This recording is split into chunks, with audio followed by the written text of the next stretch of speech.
Mon frère a hérité de l'entreprise à 83 millions d'euros, moi du garage, sous le béton un secret. Tout a commencé dans le bureau froid du notaire, maître Bernard, un homme au visage aussi gris que son costume. La pièce sentait le papier ancien et le café amer. De l'autre côté de la table en bois massif, mon frère Maxime souriait. Ce n'était pas un sourire de deuil, mais un sourire de victoire. Il portait un de ses costumes sur mesure, probablement plus cher que ma voiture, et tapotait nerveusement sur la table avec un stylo en or. Mon frère hérite de millions, moi d'un garage, et d'un secret sous le béton. Le notaire, maître Bernard, a lu les volontés de notre père, mais ce sourire de victoire chez Maxime m'a intrigué. Abonnez-vous et laissez un like pour découvrir ce qui se cache vraiment dans ce vieux garage. Maître Bernard a ajusté ses lunettes et a lu les dernières volontés de notre père, Henri. Sa voix était monotone, comme s'il lisait une liste de courses. À mon fils aîné, Maxime, je lègue la totalité de l'entreprise familiale, Henri et fils, ainsi que toutes ses filiales, évaluées à 83 millions d'euros. Maxime a hoché la tête, un air de fausse solennité sur le visage. Je le connaissais. À l'intérieur, il célébrait déjà. Puis, le notaire a tourné la page. Un silence a rempli la pièce. Et à mon plus jeune fils, Julien, il a poursuivi en évitant mon regard, je lègue le vieux garage situé au bout de la propriété, ainsi que tout son contenu. Le stylo de Maxime a cessé de taper. Il m'a regardé avec un mélange de pitié et de mépris. Le garage? Père te laisse le garage? Il doit bien y avoir une erreur. Il a ri doucement. Qu'est-ce que tu vas faire avec ça, Julien? Ouvrir un service de réparation de vélos? Je n'ai rien dit. Je sentais mes joues chauffer. Le garage était l'endroit où notre père passait ses week-ends, un endroit poussiéreux rempli d'outils rouillés et de souvenirs que Maxime avait toujours jugés sans valeur. Pour lui, c'était une insulte. Pour moi, c'était déroutant. Notre père et moi étions proches. Il m'avait appris à me servir de mes mains, à construire des choses. Pourquoi me laisser si peu? Maître Bernard m'a tendu une seule clé rouillée, attachée à un porte-clés en cuir usé. Ceci est à vous, monsieur Julien. Sur le chemin du retour, les mots de Maxime tournaient en boucle dans ma tête. Il avait raison, c'était ridicule. Une entreprise de plusieurs millions contre un abri en parpaing. Mais en arrivant devant la grande porte en bois du garage, une sensation étrange m'a envahi. La clé a grincé dans la serrure. À l'intérieur, l'air était lourd et sentait l'huile et la sciure, l'odeur de mon père. Tout était comme dans mes souvenirs. L'établi couvert de projets inachevés, les vieux calendriers accrochés au mur, une couche de poussière sur chaque surface. J'ai balayé le sol du regard. C'était juste un sol en béton, gris et fissuré par endroits. Mais au centre de la pièce, quelque chose n'allait pas. Une partie du béton semblait plus récente, d'une couleur légèrement différente, formant un grand carré presque parfait. C'était trop net pour être une simple réparation. J'ai marché dessus, et le sol semblait résonner d'une manière étrange, presque creuse. J'ai alors remarqué une petite marque gravée dans un coin du carré, une marque que mon père utilisait pour signer ses créations les plus importantes. C'était son initiale, un H stylisé. Pourquoi aurait-il signé une dalle de béton? Mon père n'était pas un homme de grand mystère. Il était direct, un homme qui croyait que la sueur des mains valait plus que n'importe quelle parole. Alors pourquoi signer une dalle de béton au milieu de son garage? La question tournait en boucle dans ma tête. Le son creux sous mes pieds n'était pas une illusion. J'ai tapé à nouveau avec mon talon et le bruit sourd a confirmé mes doutes. Il y avait quelque chose en dessous. J'ai fait le tour du carré de béton. Il mesurait environ 2 mètres sur 2, trop grand pour une simple cachette, trop précis pour un accident. C'était intentionnel. Chaque ligne était droite, chaque angle parfait. Mon père était méticuleux. Il m'avait appris que le travail bien fait est la signature d'un homme honnête. Cette dalle était son œuvre, et elle portait littéralement sa signature. Ma première pensée a été de chercher un marteau. Dans le désordre organisé du garage, j'ai trouvé son vieil établi. Les outils étaient suspendus à un panneau, chacun à sa place. Il y avait des clés à molette, des tournevis de toute taille, et au bout, une masse. Elle était lourde, avec un manche en bois poli par des années d'utilisation. En la prenant, j'ai senti une connexion, comme si une partie de mon père était encore là, dans le grain du bois. Je me suis placé au centre du carré. Pendant un instant, j'ai hésité. Et si Maxime avait raison? Si je n'étais qu'un idiot en train de détruire le seul héritage que mon père m'avait laissé? Pour rien. L'image de son sourire méprisant dans le bureau du notaire m'a traversé l'esprit. Cette pensée a effacé tous mes doutes. Je ne pouvais pas le laisser avoir le dernier mot. J'ai levé la masse au-dessus de ma tête et je l'ai abattu de toutes mes forces sur le béton. Le choc a résonné dans tout le garage, un bruit assourdissant qui a fait vibrer les bocaux de vis sur les étagères. Une fine fissure est apparue à la surface, comme une toile d'araignée. Ce n'était pas suffisant. J'ai frappé encore et encore. La sueur coulait sur mon front, se mêlant à la poussière. Chaque coup était une libération, une façon de chasser la frustration et la peine. Après une dizaine de coups violents, un morceau de béton s'est enfin détaché. Je me suis agenouillé, le cœur battant à tout rompre. J'ai écarté les débris avec mes mains. En dessous, ce n'était pas de la terre, c'était du bois. Une planche de chêne sombre, épaisse et solide. Elle semblait faire partie d'un couvercle ou d'une caisse. J'ai nettoyé la poussière et j'ai vu des inscriptions gravées dans le bois. Ce n'étaient pas des lettres, mais des chiffres, une série de coordonnées géographiques, et juste à côté, une autre initiale gravée, un J, mon initiale. À ce moment-là, j'ai compris. Ce n'était pas une punition, ce n'était pas un oubli, c'était un message, une dernière leçon de mon père. Il ne m'avait pas laissé un garage poussiéreux. Il m'avait laissé une carte au trésor. Maxime avait hérité de l'entreprise, des millions, du fruit de son travail. Mais moi, j'avais hérité de son plus grand secret. Les coordonnées gravées dans le chêne me fixaient. Ce n'était pas un rêve. J'ai passé mes doigts sur les chiffres, sentant la précision de chaque courbe. Mon père avait passé des heures sur ce travail. Ce n'était pas un simple message, c'était une œuvre d'art cachée, une promesse silencieuse. J'ai utilisé un pied de biche trouvé près de l'établi pour soulever la lourde planche de bois. Elle a cédé avec un craquement sourd, révélant une cavité sombre et carrée. L'odeur de terre humide et de bois vieilli a rempli mes narines. À l'intérieur, il n'y avait pas de lingots d'or ni de sacs de billets. Il y avait une petite caisse en métal, du genre de celle que les soldats utilisent pour ranger leurs affaires. Elle était fermée par un simple loquet. Mon cœur battait si fort que je l'entendais dans mes oreilles.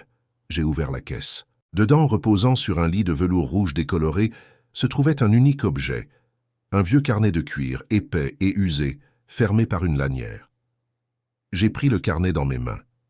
Il était lourd, rempli de pages. En l'ouvrant, j'ai reconnu l'écriture de mon père. C'était son journal. Pas un journal intime, mais un journal de travail, de projets, d'idées.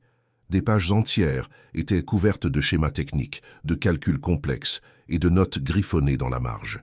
C'était l'esprit de mon père, couché sur du papier. Je me suis assis sur le sol en béton froid, les débris autour de moi, et j'ai commencé à lire. La première page était datée de 30 ans. Il y parlait de la naissance de Maxime, puis de la mienne, 2 ans plus tard. Mais ce qui a attiré mon attention, c'était une phrase qu'il avait écrite en gros caractères sur une page de garde. « La vraie richesse n'est pas ce qui brille, mais ce qui est caché sous la pierre. » Cette phrase, il me l'avait répétée des centaines de fois quand j'étais enfant, et que je me plaignais de ne pas avoir les mêmes jouets que les autres. J'ai sorti mon téléphone de ma poche, les mains tremblantes, et j'ai tapé les coordonnées gravées sur la planche de bois dans mon application de carte. Pendant quelques secondes, l'écran a chargé. Puis une épingle rouge est apparue au milieu de nulle part, dans une région rurale du sud de la France, à des centaines de kilomètres de là. Le nom de la localité ne me disait rien. En zoomant, j'ai vu que l'épingle indiquait un terrain vague, entouré de champs et d'une petite forêt. Il n'y avait aucune construction visible, juste de la terre et des arbres. Qu'est-ce que cela pouvait bien signifier? Un terrain sans valeur au milieu de la campagne. C'était encore plus déroutant que le garage.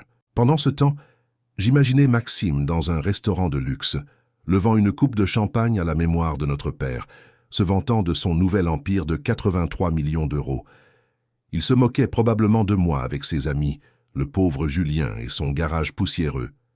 J'ai feuilleté le journal de mon père. Entre 2 schémas de moteur, je suis tombé sur une page consacrée à ce fameux terrain.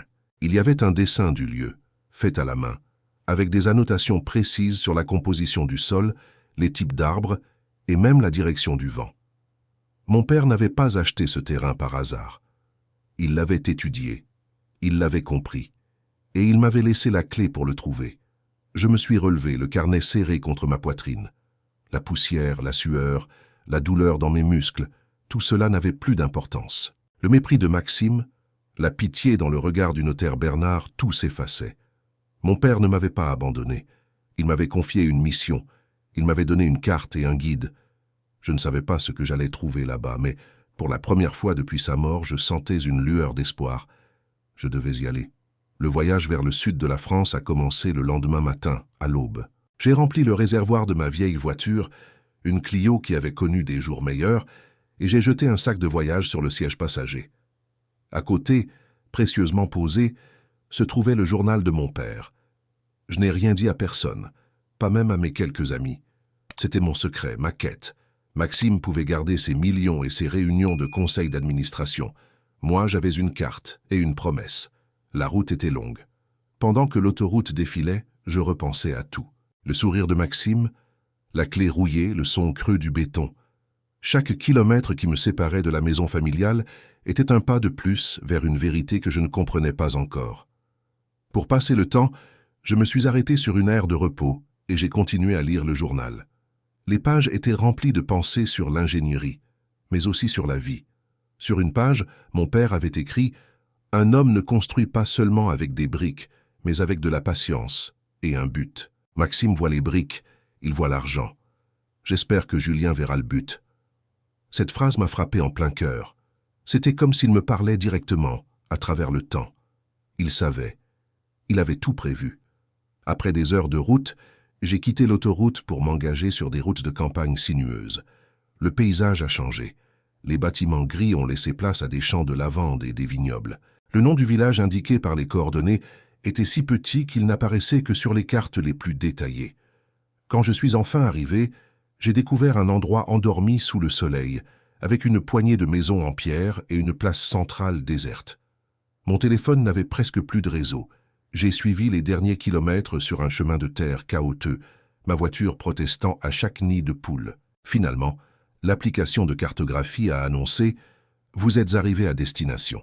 Je me suis garé sur le bas-côté et je suis sorti. Devant moi, il n'y avait rien. Absolument rien.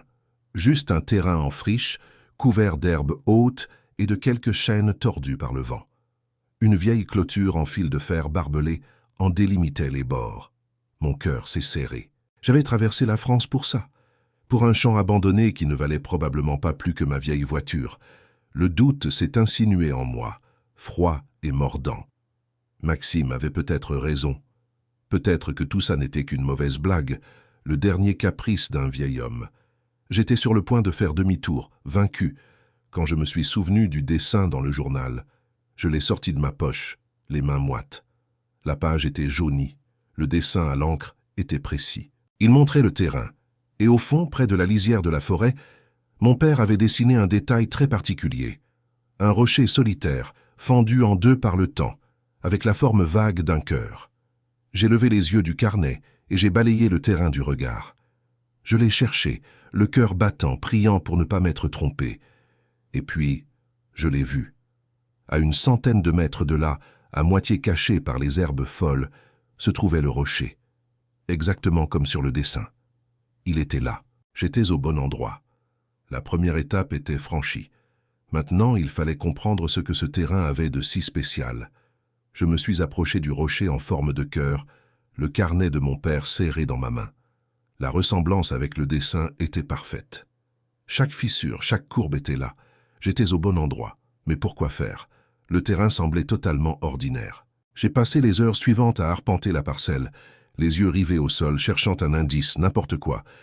Je me sentais ridicule, un homme adulte à la recherche d'un trésor imaginaire dans un champ d'herbes folles. Le soleil tapait fort. La frustration a commencé à me ronger.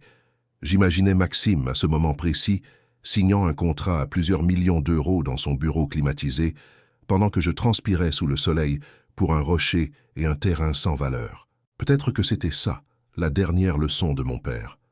Me montrer à quel point ma vie était insignifiante comparée à celle de mon frère. Découragé, je me suis assis à l'ombre d'un chêne et j'ai rouvert le journal. Je l'ai feuilleté, page après page, relisant les notes techniques sur la composition du sol. Mon père avait prélevé des échantillons, les avait analysés. Il avait écrit des pages entières sur la teneur en argile, en sable, en minéraux. C'était obsessionnel. Puis je suis tombé sur une phrase que j'avais déjà lue, mais sans y prêter attention. La terre ici se souvient du feu des volcans. Elle est bleue sous la cendre. Bleue? Quelle terre était bleue? Et puis, je me suis souvenu d'une autre de ses phrases, celle qu'il me répétait sans cesse. La vraie richesse n'est pas ce qui brille, mais ce qui est caché sous la pierre. Je me suis relevé d'un bond. Ce n'était pas une métaphore. Il parlait littéralement de ce qui était sous mes pieds. J'ai relu ses notes, cherchant la zone avec la plus forte concentration de ce qu'il appelait l'argile azur. Ces schémas m'ont conduit vers une petite dépression de terrain, presque invisible à l'œil nu, près de la clôture ouest. L'herbe y était plus rare, le sol plus caillouteux. Je n'avais pas de pelle, alors j'ai utilisé un gros caillou plat pour gratter la surface. La terre était sèche et dure. Après quelques minutes d'effort sous une couche de terre brune, quelque chose d'autre est apparu. C'était une veine de terre d'une couleur incroyable. Un bleu profond, presque électrique, veiné de gris. C'était doux et malléable au toucher, comme de l'argile de potier, mais d'une teinte que je n'avais jamais vue. J'en ai pris une petite motte dans ma main. Elle était froide et lisse. J'avais trouvé l'argile bleue. Mais qu'est-ce que c'était et est-ce que ça avait de la valeur? Je ne savais pas quoi faire. J'ai mis un échantillon de l'argile dans un mouchoir et je l'ai glissé dans ma poche. J'ai repris la voiture et je suis retourné vers le petit village. Il y avait un seul café sur la place principale, avec une terrasse ombragée où 2 vieillards jouaient aux cartes. Je me suis assis au comptoir et j'ai commandé un café. Le propriétaire, un homme âgé nommé Paul avec des mains épaisses et un visage buriné par le soleil, m'a servi en silence. Après avoir bu une gorgée, j'ai sorti le mouchoir et j'ai posé la motte d'argile bleue sur le comptoir. « Excusez-moi », j'ai dit. « Vous savez ce que c'est » Paul a posé son torchon. Il a pris l'argile, l'a roulée entre ses doigts. Ses yeux se sont écarquillés. Il a regardé l'argile, puis moi, avec un air de stupeur. « Où avez-vous trouvé ça ?» Sa voix était un murmure rauque. « Sur un terrain pas loin d'ici », j'ai répondu prudemment.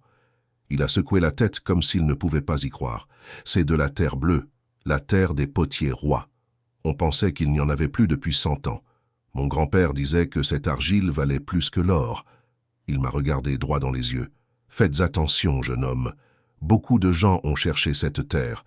Votre père n'était sûrement pas le premier. » Les mots de Paul résonnaient dans le petit café silencieux. « Valait plus que l'or. » C'était une phrase tellement énorme, tellement cliché, que mon esprit avait du mal à l'accepter. Je tenais un morceau de terre dans ma main, pas un diamant. « Comment ça, plus que l'or ?» j'ai demandé, ma voix à peine plus forte qu'un murmure. Paul s'est appuyé sur le comptoir, son visage soudainement grave. « Il y a des générations, » a-t-il commencé. 2 familles de potiers vivaient ici, les meilleurs de tout le pays. On les appelait les potiers rois. Leur secret, c'était cette terre bleue. Elle donnait à leur création une couleur et une solidité que personne ne pouvait imiter. Ils sont devenus incroyablement riches, mais aussi incroyablement méfiants. Il a fait une pause, s'assurant que j'écoutais bien. Ils se sont battus pour le contrôle du gisement, une guerre secrète qui a duré des décennies. Les familles se sont détruites pour cette terre. À la fin, il ne restait plus rien. La dernière veine connue a été cachée par le dernier survivant, et la légende dit qu'il l'a maudite pour que personne ne la retrouve jamais. Une malédiction, un trésor, des familles détruites. J'avais l'impression d'être tombé dans un vieux conte de fées. Mais la motte d'argile dans ma poche était bien réelle. Je suis reparti du café avec un mélange d'euphorie et de peur. Ce terrain n'était pas un simple lopin de terre, c'était un héritage chargé d'histoire et de danger. De retour dans ma chambre d'auberge bon marché, j'ai compris que je ne pouvais pas agir seul. Je ne pouvais pas simplement débarquer chez un collectionneur en disant « J'ai trouvé la terre des potiers rois ». On me rirait au nez, ou pire, on essaierait de me la voler. J'avais besoin d'une validation, d'un expert. J'ai passé des heures sur Internet, cherchant des spécialistes. Finalement, j'ai trouvé un nom. Professeur Isabelle, une géologue de l'Université de Lyon, considérée comme la plus grande experte en céramiques anciennes de France. Elle avait écrit des livres sur les argiles rares. Si quelqu'un pouvait confirmer la valeur de ma découverte, c'était elle. Au moment où je cherchais son adresse mail, mon téléphone a vibré. Le nom de Maxime s'est affiché sur l'écran. Mon estomac s'est noué. J'ai hésité, puis j'ai décroché. « Alors, mon petit frère ?» Sa voix était pleine de suffisance. « Tu t'amuses bien dans ton tas de ferraille ?»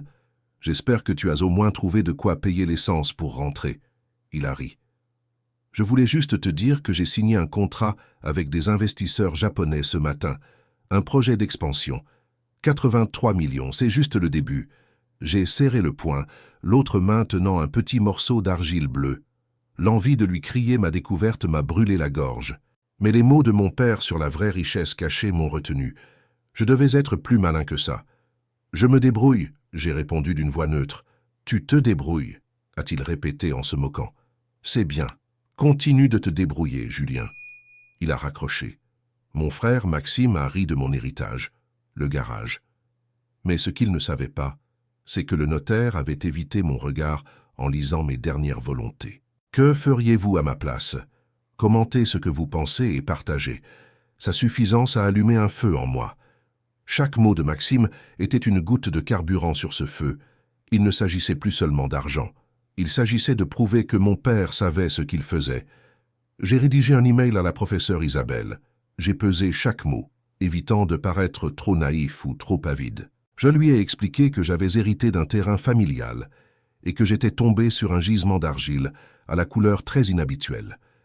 J'ai joint des photos claires de l'échantillon que j'avais prélevé. J'ai terminé en lui demandant si elle accepterait de l'analyser.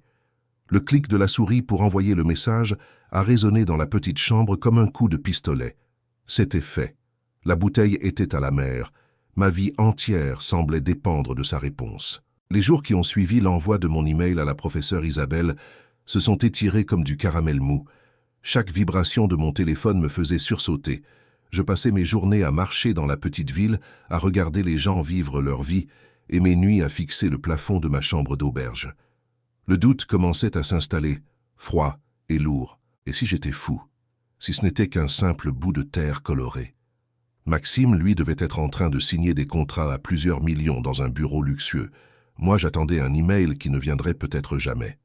Puis un matin, alors que je pensais abandonner et rentrer la tête basse, mon téléphone a vibré. C'était elle. L'objet du message était simple. Échantillon d'argile. Mon cœur battait si fort que je pouvais l'entendre dans mes oreilles. J'ai ouvert le message. Il était court et professionnel. « Monsieur Julien, les photos que vous m'avez envoyées sont intrigantes. La pigmentation est très inhabituelle. Bien sûr, je ne peux rien confirmer à distance. Seriez-vous disposé à venir à mon laboratoire à l'Université de Lyon pour une analyse ?» Lyon. C'était à des centaines de kilomètres. J'ai regardé le peu d'argent qu'il me restait. C'était tout juste assez pour un billet de train et peut-être une nuit de plus dans une auberge encore moins chère. C'était un pari. Tout risqué sur la vie d'une experte. Mais le rire méprisant de Maxime résonnait encore dans ma tête. Je n'avais pas le choix. Le voyage en train était long.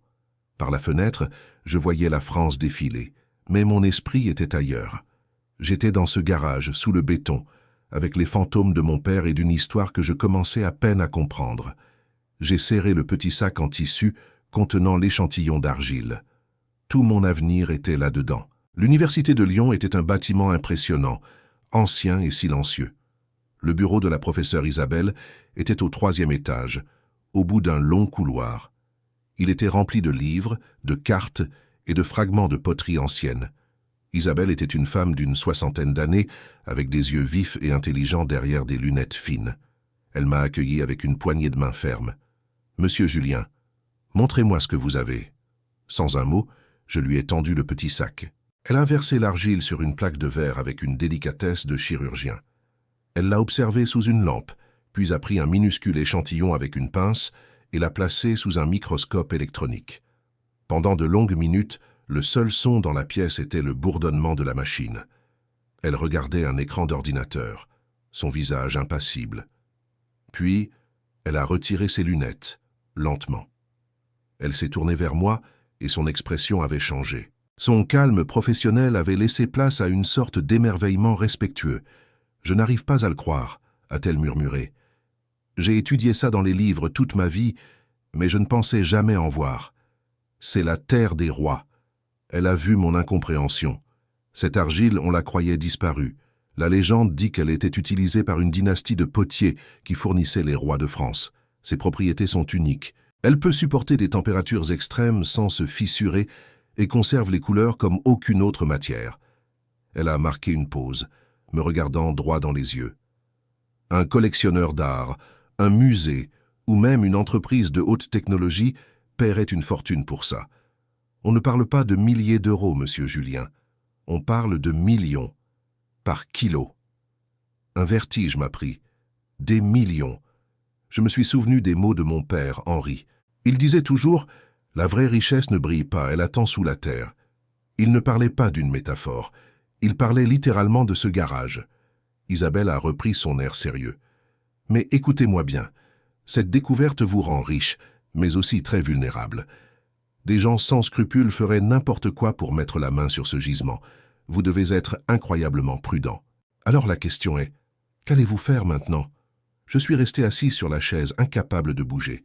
Les mots d'Isabelle flottaient dans l'air de son bureau, lourds et irréels, des millions par kilo. Le garage de mon père, ce tas de ferrailles et de souvenirs poussiéreux, reposait sur une fortune digne d'un roi. Le rire de Maxime, ses moqueries sur mon tas de ferrailles, tout cela semblait venir d'une autre vie. « Vous comprenez ce que je vous dis, Julien ?» a insisté doucement Isabelle, me sortant de ma torpeur. « Cette découverte est d'une importance capitale, non seulement pour vous, mais aussi pour le monde de la science et de l'art. Mais elle attire la convoitise. Vous ne pouvez pas simplement mettre une annonce sur Internet. » J'ai hoché la tête, ma gorge sèche. « Que dois-je faire ?» Elle a pris un stylo et a écrit un nom et un numéro de téléphone sur un bout de papier. Voici le nom d'un homme de confiance. Il s'appelle Bernard. C'est un avocat spécialisé dans les biens culturels et les découvertes rares. Il est discret, efficace, et surtout, il déteste les requins qui profitent des gens comme vous. Dites-lui que vous venez de ma part. Il saura comment protéger votre découverte et vous guider. Elle m'a tendu le papier. Le nom Bernard semblait être une bouée de sauvetage dans un océan d'incertitude. Et un conseil personnel, a-t-elle ajouté en me regardant par-dessus ses lunettes. Ne dites rien à personne. Pas à votre famille, pas à vos amis. Pour l'instant, ce secret est votre plus grande force. Le bruit attire les prédateurs. Son avertissement a touché une corde sensible. Je pensais à Maxime, à sa suffisance, à la façon dont il m'avait toujours traité comme un idiot. S'il apprenait l'existence de ce gisement, il essaierait de prendre le contrôle, de me voler mon héritage comme il avait volé l'entreprise de notre père. Je suis sorti de l'université comme dans un rêve. Le soleil de Lyon me paraissait plus brillant, les bruits de la ville plus vifs. Je tenais le petit papier avec le numéro de Bernard serré dans ma main. Dans ma poche, l'autre morceau d'argile semblait peser une tonne. C'était le poids de mon avenir. Je me suis assis sur un banc dans un parc. Des enfants jouaient, des couples se promenaient. Un monde normal qui ignorait tout du trésor que je portais. C'est là que les mots de mon père, Henri, me sont revenus avec une clarté incroyable. Il disait toujours « La vraie richesse ne brille pas, elle attend sous la terre ». Je riais de cette phrase. Je la prenais pour la poésie d'un homme qui avait échoué. Mais il ne parlait pas en images. Il parlait de ce gisement. Il le savait. Il m'avait laissé la carte du trésor et j'avais été trop aveugle pour la voir. Une nouvelle détermination a remplacé la peur. Ce n'était plus seulement une question d'argent. C'était une question d'honneur. Honorer la mémoire de mon père, prouver qu'il n'était pas un rêveur raté. Et pour ça, je devais être plus intelligent, plus rusé que Maxime. Je ne pouvais pas simplement vendre l'argile et disparaître. Je devais construire quelque chose que Maxime ne pourrait jamais détruire ou acheter. J'ai sorti mon téléphone. J'ai regardé le nom de Maxime dans mes contacts. L'envie de l'appeler pour lui jeter ma victoire au visage était immense. Mais j'ai résisté. À la place, j'ai composé le numéro que la professeure Isabelle m'avait donné. Après quelques sonneries, une voix calme et posée a répondu « Oui, allô ?»« Bonjour », j'ai dit, ma propre voix tremblant légèrement. « Je cherche à parler à Monsieur Bernard. Je l'appelle de la part de la professeure Isabelle. » Le silence au bout du fil a duré une seconde, puis la voix de Bernard est devenue plus vive, plus intéressée. Il y avait une étincelle que je n'avais pas entendue chez le notaire du même nom. Une coïncidence étrange. « Professeur Isabelle est une référence », a-t-il dit. « Si elle vous envoie, c'est que votre affaire est sérieuse. Pouvez-vous passer à mon bureau demain à 10 heures ?» Son bureau, situé près de la place des terreaux, n'avait rien à voir avec l'étude glaciale du notaire. C'était un espace chaleureux, rempli de livres sur l'art et l'histoire. Des cartes anciennes étaient encadrées sur les murs, et une petite sculpture romaine trônait sur un coin de son bureau en chêne. Bernard était un homme d'une 50aine d'années, avec des yeux vifs qui examinaient le morceau d'argile que j'avais posé devant lui avec une concentration intense. Il l'a tourné et retourné entre ses doigts. « Incroyable !» a-t-il murmuré. « La texture, la pureté. C'est exactement comme Isabelle l'a décrit dans ses publications. » Il a levé les yeux vers moi. « Julien, ce que vous avez là n'est pas juste une mine d'argile. C'est un héritage culturel. C'est l'équivalent de trouver une nouvelle couleur pour un peintre. Sa valeur n'est pas seulement financière, elle est historique. » Pendant 1 heure, il m'a expliqué les options. Vendre le terrain directement à une grande entreprise de céramique était la solution la plus simple, mais aussi la moins intelligente. Ils vous donneront quelques millions et s'approprieront toute l'histoire, tout le prestige, a-t-il expliqué. Ils vendront des produits de luxe en disant qu'ils viennent de la légendaire argile de Lyon, et vous ne serez qu'une note de bas de page. Puis il a souri. Mais il y a une autre voie, la voie de votre père. Cette phrase a résonné en moi. Nous ne vendons pas la source, a continué Bernard, son enthousiasme grandissant. Nous créons la marque, nous protégeons le nom. Nous créons une fondation au nom de votre père, Henri, pour préserver ce savoir-faire. Nous ne vendons pas de l'argile, Julien. Nous vendons une légende. Les semaines suivantes ont été un tourbillon. Avec l'aide de Bernard, j'ai créé une petite entreprise. Nous avons déposé des brevets pour protéger la composition unique de l'argile. J'ai utilisé une partie de mes économies pour engager un vieil artisan potier, un homme nommé Paul, dont les mains semblaient connaître le langage de la terre. Ensemble, dans le secret de mon garage, nous avons commencé à créer les premières pièces. Des vases, des bols, des sculptures d'une simplicité et d'une beauté à couper le souffle. La couleur de l'argile après cuisson était unique, un ocre profond, avec des reflets presque dorés. Pendant ce temps, Maxime continuait sa vie. Je voyais des articles sur lui dans les journaux économiques locaux. Il sponsorisait des événements, donnait des interviews, parlait de l'héritage de notre père en utilisant des mots comme optimisation et rendement. Il vidait l'âme de l'entreprise familiale pour en extraire chaque centime. Un matin, Bernard m'a appelé, sa voix vibrante d'excitation. J'ai trouvé le moment parfait pour notre lancement. Le Salon des artisans d'exception, dans 2 mois. C'est l'événement le plus prestigieux de l'année. Et devinez qui est le sponsor principal? Je n'ai pas eu besoin de deviner. Maxime, j'ai répondu. Un frisson parcourant mon dos. Exactement. Il va faire le discours d'ouverture. Tout le monde sera là. La presse, les collectionneurs, les investisseurs et nous. Je tenais le dossier de présentation de notre nouvelle marque, l'héritage d'Henri. Mon père, Henri, avait raison. La vraie richesse ne brille pas, elle attend sous la terre. Et la mienne était sur le point de voir la lumière du jour, juste sous les yeux de celui qui pensait avoir tout pris. Le jour du salon est arrivé. L'air vibrait d'une énergie électrique, un mélange de parfums chers et d'ambition. Notre stand était modeste, un simple carré de velours noir dans un coin, éclipsé par les installations lumineuses des grandes marques. Au centre de la salle, une immense estrade avait été montée pour le discours de mon frère. Maxime est monté sur scène sous les applaudissements. Il était dans son élément, parlant de chiffres, de croissance et de l'héritage visionnaire de notre père, un homme qu'il réduisait à un bilan comptable. « L'avenir est à l'optimisation », a-t-il déclaré, son sourire brillant sous les projecteurs. Pendant ce temps, Paul et moi étions derrière notre table, nos créations encore cachées sous des draps de soie blanche. Bernard se tenait à nos côtés, un mince dossier sous le bras. Son visage calme contrastant avec mon cœur qui battait à tout rompre.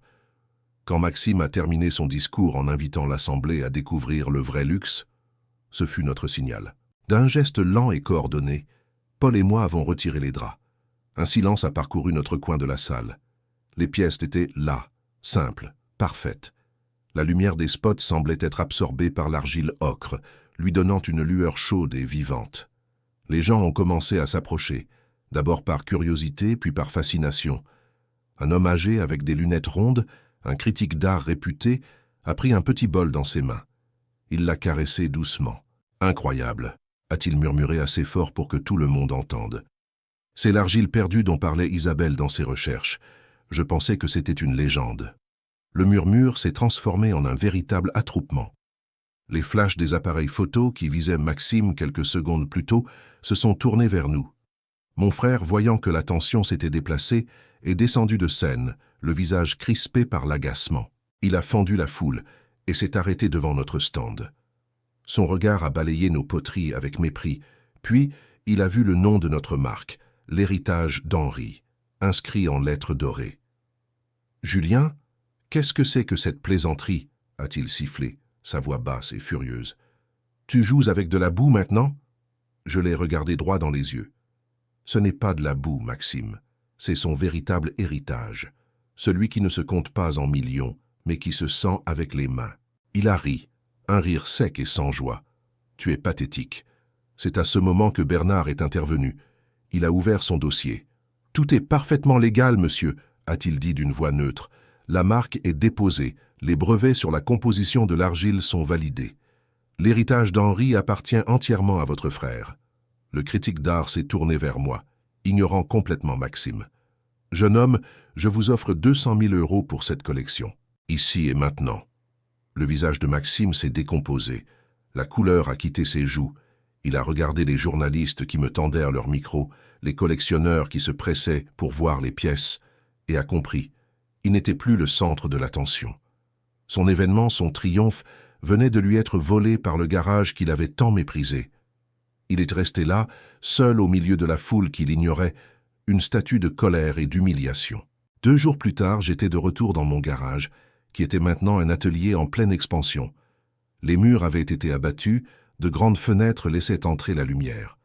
Paul enseignait déjà à 2 jeunes apprentis. Les journaux étaient étalés sur une table, ma photo en première page. Ils ne parlaient plus de Henri et fils, mais de l'héritage d'Henri. Mon téléphone a sonné. C'était une grande maison de luxe parisienne qui voulait une collaboration exclusive.